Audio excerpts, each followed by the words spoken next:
First off, though, we got to go back over to my boy Jay Poe, who's at our game of the week between Big Spring and Fort Stockton. Now, Jonathan, a famous poet once said, first is first. You can't be tied for it, all right? So which one of these teams is not tied for first place anymore?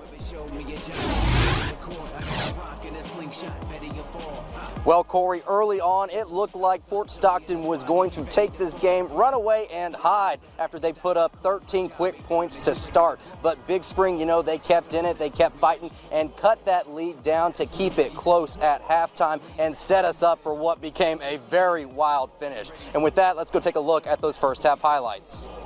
A battle for first in district. Fort Stockton takes on Big Spring for our game of the week. It's the third play of the game, and Fort Stockton starts the party early. A handoff to Isaiah Garcia, who gets a wide open lane and scampers for 67 yards and gives the Panthers an early 6-0 lead. Big Spring looks to answer. Gabriel Baeza hits Devin Manning, and he slips a would-be tackler and finds pay dirt for Big Spring's first score.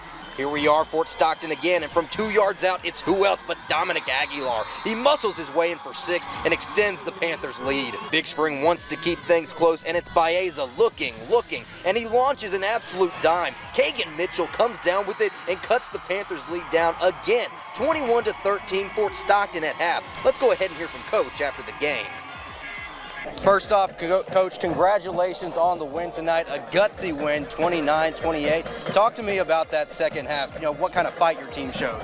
You know, they showed a lot of fight. You know, we knew Big Spring, they trailed last week, came back and had a great second half. I knew that these guys they'd come out and do it again this week, and we responded and made a few plays when we had to, you know, so couldn't be more proud of those guys. And the second, that last touchdown that y'all scored, talk to me about the gutsy play calling, going for 2, going for the win.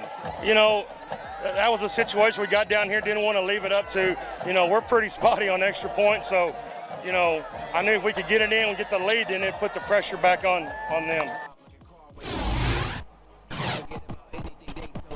Now that second half was everything that you would expect from two teams fighting it out for first place in the district. We had lead changes and some drama at the end. Fort Stockton down late in the fourth quarter, scores a touchdown, and instead of going for the tie, you know, they're going to go for the win. They go for the 2-point conversion and get it. And that would be just enough to edge out Big Spring tonight. Your final here tonight in Big Spring, Fort Stockton 29, Big Spring 28.